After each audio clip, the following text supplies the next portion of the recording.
You've heard of millennials and Gen Z leading the Great Resignation and quiet quitting. Well, now they're coming out against workplace jargon. This is one of those hilarious, like Duolingo did a study, and it points out just how against workplace jargon many generations are. We'll tell you about the phrases that millennials and Gen Z picked as the PMC, professional managerial class jargon. Professional managerial class, it sucks sometimes, that they find most confusing. But first, you should know that 23% of baby boomers, 50% of Gen Z, or Gen X, 65% of millennials, and 60% of Gen Z want to reduce or eliminate the use of workplace jargon. And here's some of the jargon that they find most annoying. John's never had to live in this, and I have.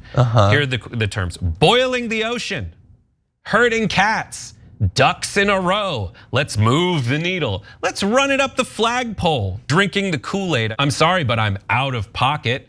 And we have to build this plane while we're flying it, throwing spaghetti at the wall.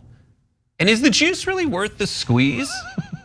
Have you ever heard any of these? I've heard almost all of them. I hadn't heard boiling the ocean, but I get it from context, which I feel like is true of almost all of these. A lot of them are kind of old timey, like not quite President Biden, but like getting there. Yeah. But like, it's not slang. It's metaphoric language. It's like evocative phrases.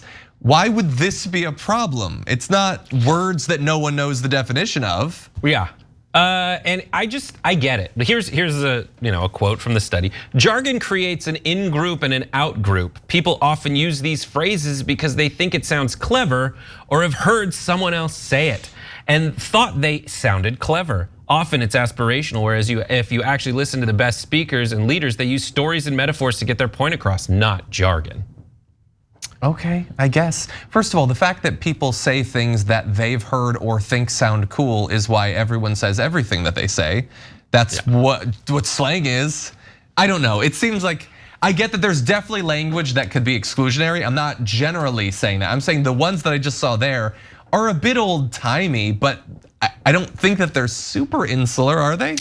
Am I the bad guy? I don't know. This is how my dad talked. My dad was like a salesman, and he would be on conference calls downstairs, and he would be like, let's not put the cart before the horse. The real bad language, the real jargon that stinks is people going like, let's synergize our way to this next break as we're doing cross-departmental acuity integration. It's That's so worse. Stupid. Yep. Yeah. Okay, well, unfortunately, that's all the time we have for the main run of the show. But for the members, the bonus episode is coming up. Thank you, Brett, obviously, for running us through the second hour. Thanks again to Jordan for the first hour. But there's more to come for the members in the bonus episode, so don't go anywhere. We'll be right back. The cool thing, though, so you youngins might think, oh, old people, they don't like the new slang. And you're right, the new slang is always terrible as you get older. But what I have discovered is, why fight against it?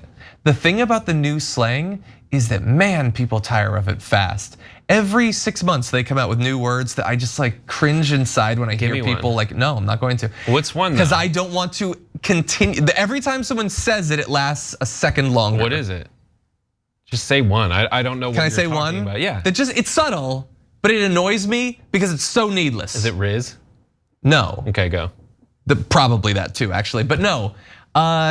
Mid is the least needed word ever. We have 10,000 words that already mean that same thing, but I'm doing the opposite of what I was implying. Just shut up about it, and it'll be gone in 6 months. Because people get bored of it, because it's not actually a good term that will stand the test of time. I'm so sorry that I had to rush through that last story. I was like definitely super boomer in the morning meeting though with it. I was like, oh my God, I gotta learn new words. Oh no, I'm a zoomer. I gotta learn words. But you created an out group. What are you talking about? These colloquialisms are 800 years old.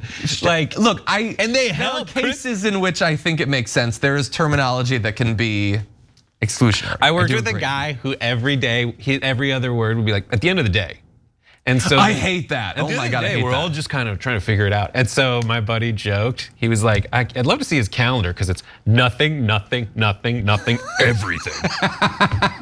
I do hate at the end of the day. It's such a like fake I'm a serious person thing to say. Yeah.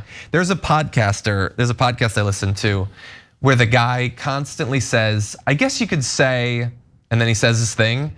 And I just want to call him and be like, you're the one saying, just say. Or you just go, good guess. Good guess, yeah. Good guess, because you did. Thanks for watching The Young Turks, really appreciate it. Another way to show support is through YouTube memberships. You'll get to interact with us more. There's live chat emojis, badges. You've got emojis of me, Anna, John, JR. So those are super fun. But you also get playback of our exclusive member-only shows and specials right after they air. So all of that, all you gotta do is click that join button right underneath the video. Thank you.